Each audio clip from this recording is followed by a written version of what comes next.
This audio was recorded for the Heads and Tails Mental Health Project with Chilli Studios. So yeah, I hadn't heard of Mad Pride. I'd heard of Gay Pride. Yeah.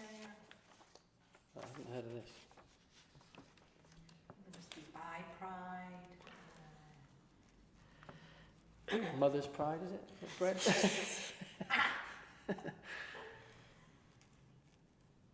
Trans Pride.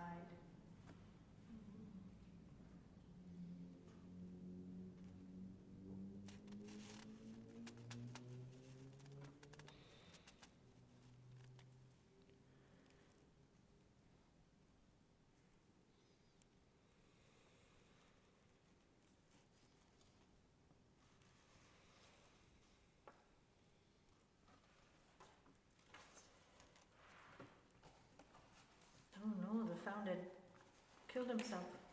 Mm.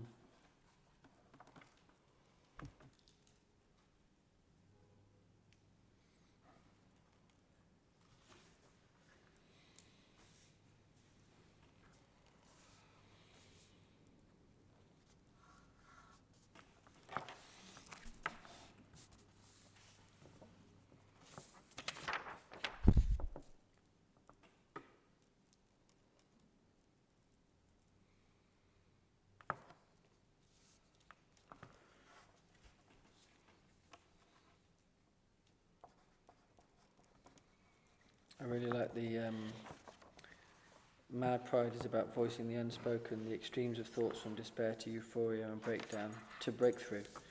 Mad Pride's vision is to use art and culture to break down the barriers of our mental health. That's a good mission statement.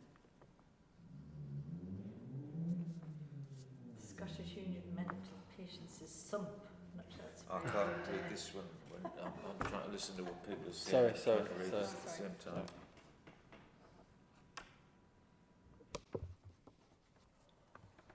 You ready? Good? So yeah, any thoughts on this? I have a bit of a problem with any pride because I think rather than it breaking down the barriers around mental health, it could set up barriers by alienating the people it's supposed to be communicating with, because there's a danger of it being seen as some kind of evangelism, I think.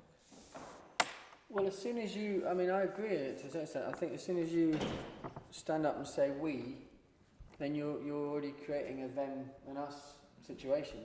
So there's a danger to that. Having said that, if But you're also making the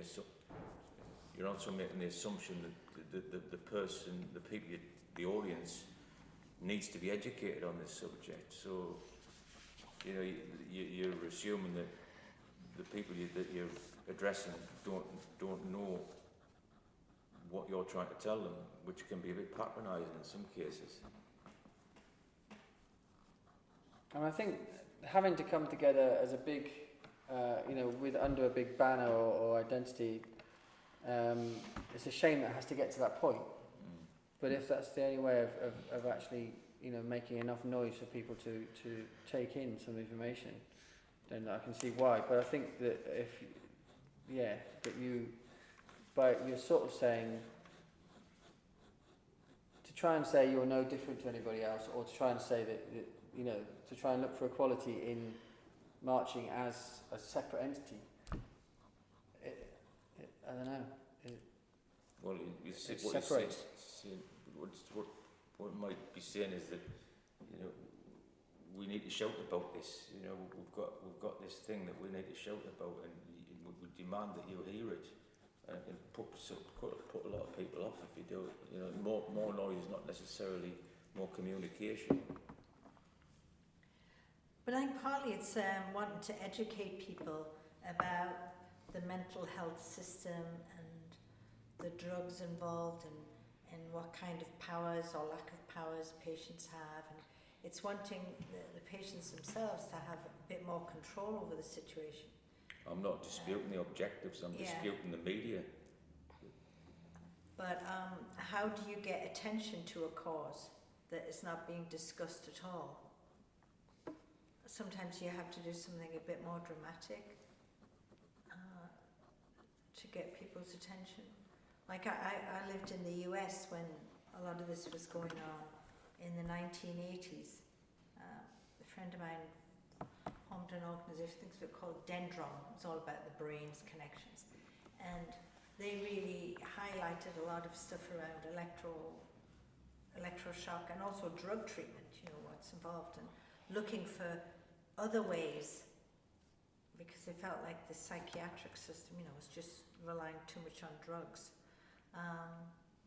And I think it empowered the people who were involved. But how did they do that? How did they do that? By having this organisation and having this magazine and But through a coming magazine? together. So the magazine was the medium. Well, no, it was more they were building community because they felt a lot of depression and some mental health problems. It's just loneliness and despair.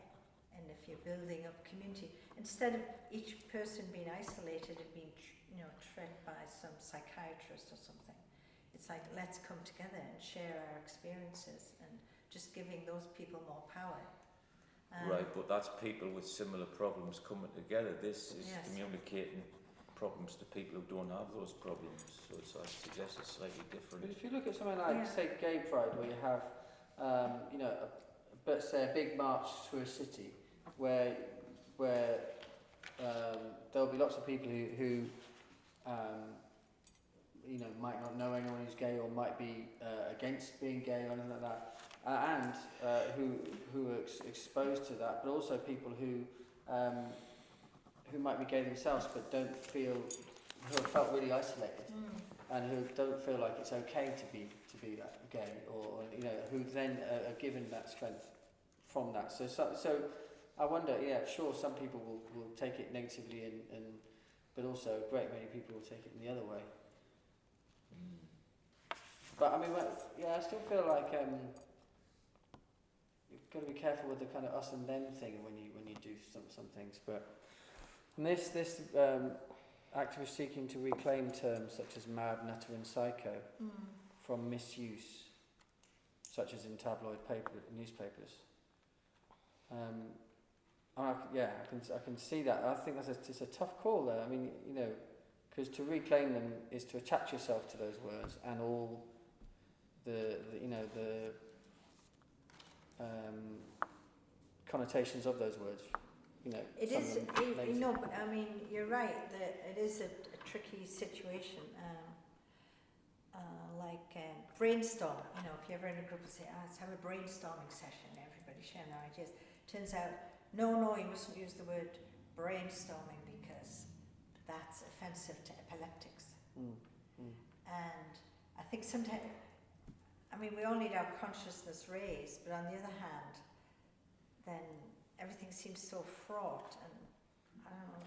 Then you get a situation where people don't speak and people hold stuff in, and then you get you get less closer to understanding. A kind of self-censorship. Yeah. Well, exactly. If it's censorship, then it's against what this is purporting to be about, isn't it? Voicing the unspoken extremes of thoughts. Yes.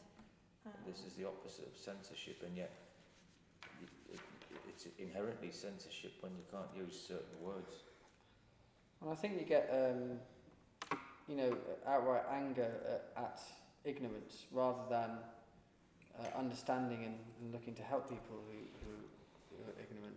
That I think people aren't allowed to be naive in saying the wrong words or in the wrong context or not realising. That's, some people can say. Along these lines, there was a really interesting article in last Saturday's Guardian by a woman. She's a journalist who works for the Guardian, but she's bipolar and sometimes just can't work at all. And she really criticises this kind of normalising of mental health issues. Like it's just like having a broken leg or something, or it's just something you have to deal with, or no, it's not. It's not like a broken leg at all. Oh, I read something about that. It's almost like as if to diminish they're struggling, the person's struggling with. So on the one hand, you want it to be like normal, we can discuss it, normal discourse and all that, and just like you would discuss cancer or something. But then on the other hand, don't maybe dilute the power of the struggle these people are having. Well, it's Yeah, not having a cake and eating it. Yeah. But is the whole pride thing is about people challenging the idea of average being normal, taking the mick off them being extravagant, but being displaying something that's outside the normal range in order to subvert the idea that madness is a deviant, or being gay is peculiar. I know what you mean, but are they saying, we're not like those people who are normal, or are they saying that nothing is normal? If they're saying nothing is normal, that's good. If they're saying, we're special in that we've got whatever, this uniqueness, and you are the people that don't understand and don't experience these things. Because I think they're they're sort of straight, normal, boring people. Then I think that they're yeah. not only are they really, they're keeping that well established, but also the people that they're taking any ownership of mental health away from people who either have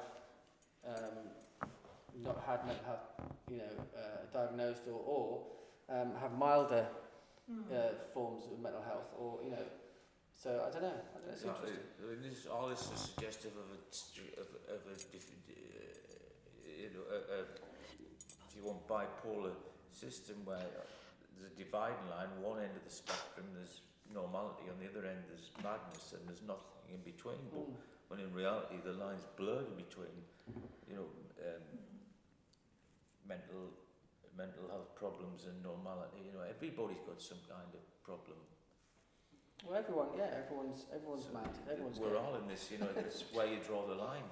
Yeah. We're talking about sort of extremes here, aren't we? But at the same time, I mean, that's theoretical. At the same time, there's people obviously that are in the middle of this that have really bad experiences with therapy, with treatment, and drugs and things like that, and like you were talking about with the mental health system that needs to be challenged. Right. Yeah. Because it always needs improving. I mean, they just used to lock everyone up in the asylum and throw away the key, sort of thing. So who are you going to educate to change that? Then the public or doctors or what? On all levels, I think. But it's interesting, this normalising, like 25% of people have mental health problems, it's a common thing. But like what this woman was arguing, like if you're hearing voices and the voice is telling you to kill someone because they're the devil, you know what I mean? If you're grappling with issues like that, it's different to someone who's feeling a bit gloomy. Oh, we've got a broken leg. I've got a broken leg, yeah. Yeah, I can see that, but even in between those two, there's many different shades, and from one to the other, there's not a strict transition, a strict ledge, I would imagine. No. But I think as well that for people to feel empathy with someone in that situation, they need to be open to the thought that they have, to be familiar, or that they might have their own mental health, stuff. So separation makes empathy harder. That's right. But really, everyone needs to be invited to this, I suppose, is what I'm saying as well. And I think that's happening with Gay Pride, where I think more and more, lots of people just go and get involved, whether they're gay or not, and it becomes more then of everybody.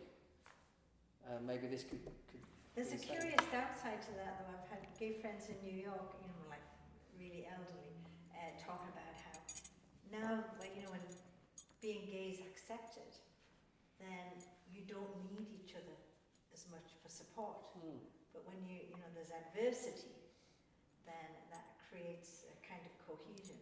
And he was talking about how there used to be these great lesbian jazz bars in New York, and you know, in the 1940s, and all, you know, there was this real sense of community because you could get back. Well, we still can, but you know, if you dilute your bonds too, the more you're accepted in the wider society. Come on, let's hear. I'm talking too much. Let's hear from the other people. Any thoughts, David, on this? Well, yes, I mean, it does seem quite straightforward to me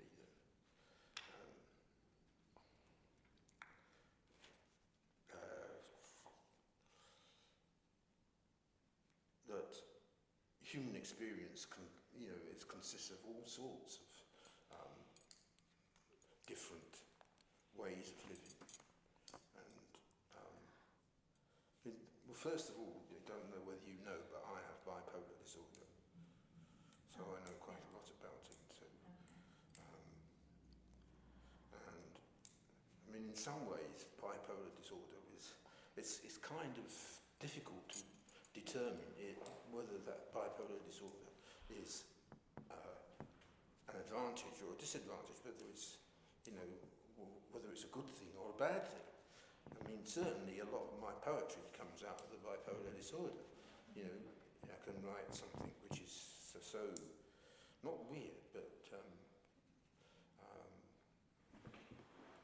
is so tied up with a bipolar experience, and then of course as you probably noticed, that sometimes there are weeks and weeks when I don't come here at all, and that's because I've gone really down. Depressed, yeah.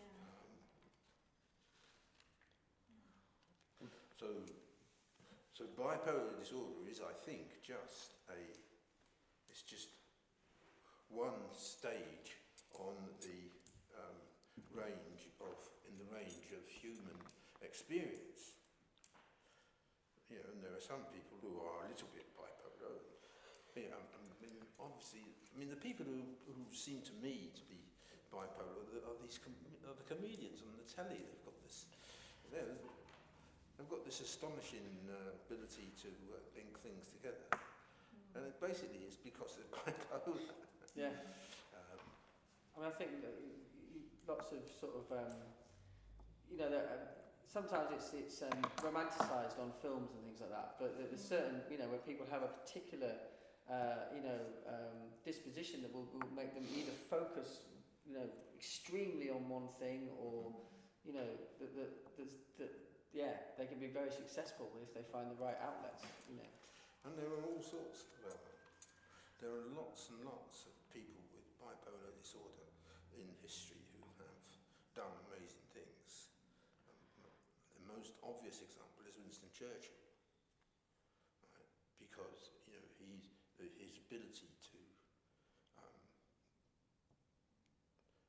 his ability to make those speeches and command an audience was to do with his bipolar disorder. So what do you think about this idea of mad pride, the kind of... Well, I mean, this is just saying, look, we've got bipolar disorder. It's a normal part of being human, right? We're not gonna sit down and cry over it. We're just gonna show you what it's like. Would you say alcoholism was an illness? Sorry? Would you say alcoholism was an illness? Alcohol is what illness? An illness. Is alcoholism an illness? An illness? Mental It illness. is Mental a- illness. Well, it would have to be, wouldn't it? Yeah. It is an illness, yes. So Indeed. would you agree with something, say, alcoholic pride? Alcohol is not really very good. Why not? Because it causes all sorts of problems. Well, I could say the same about the rest of No, mental because alcoholism would fit under this mental illness. illness pride. You wouldn't. So- addiction in general, I think. I mean, Even paedophilia. Sure. Well, that would be, you know, advocating breaking the law, but, you know, I think, you know, if you're starting about that, you know. You're not advocating it. Well, not advocating it, but, you know, you'd be into dangerous territory, wouldn't you? Yeah, but like in Germany, they see paedophilia as a sexual orientation and that people need help so they don't act on those So, dangerous feelings. so we're saying it's all right to have alcoholics, potential child molesters, everybody in you, it. you could potentially become addicted to it. Once you become addicted to it, then you're in trouble. But I was saying it's all right to include all those people in it. It's interesting that because the pride that's really homing in as well on the word pride, isn't it? Because if you then say if there's if we judge that paedophilia is wrong, then having pride in something that's wrong is at odds. Yeah. This is where the word's jarred, isn't it? Yeah, so it's interesting. This is the nub of it. And that's why they've That's an used that important word, point, yeah. because it's saying that it's not wrong to be mad. But then you're This, challenging this that, is how the far nitty can gritty of what it's all about. far isn't can it? we The challenge word pride, that? Yeah. you know, evangelism, Any so last to words? say. All right, okay. See you. Nice to see you. See you. Thanks. Bye-bye. I mean, I threw out the paedophilia one there because I heard that on the radio and I was like shocked, like what? Paedophilia is a sexual orientation? You know, I couldn't cope with that. But then when I heard the program, it said, well, by putting it out there, people who have those sorts of feelings are so isolated because, you know, obviously they're completely unacceptable. But it gives them a means to come forward anonymously and seek help. And like in Germany, they say you deal with the problem after a tragedy has happened, whereas we're trying to deal with the problem before it's happened. But can you imagine if you had a parade of alcoholics and child molesters and all and drug addicts and everybody in it? You know, I mean, can you imagine that? You know, is that possible? Well, I don't think somebody's going to march along saying. They could all say it's I am due a to mental paedophile. illness. You know, murderers, anything. Well, I mean, who Rapists. knows? Who knows what will happen in the future? You know, because I think a gay pride and a mad pride, perhaps to people, 60 years ago, would have been abhorrent. Exactly, it's and society so, that makes it acceptable, doesn't it? Could that you know, could what you're talking about happen in You What know, we're asking- they would get castrated. Yeah, or, yeah. So what Still we're do saying in is lots of the that this world. is acceptable. This bit's acceptable now. What bits aren't acceptable and what bits are? You know, how does society Yeah, decide you're right. what should be pride and what should be shame? Yeah, That's a really important point. Yeah. So we're trying to, at this moment, we as a group are trying to identify the areas of human behaviour which should not be tolerated. Yes. And that is what we're doing. I don't know, are we? Well, that's what I think. Yeah. But, And why should they not be tolerated if they're all can be categorised as the result of mental illness? Exactly. And if you're trying to help people, On the other hand, I can think of a different situation. I was a teacher for some years, and you have these kids with ADHD, yeah. and as soon as they get that label,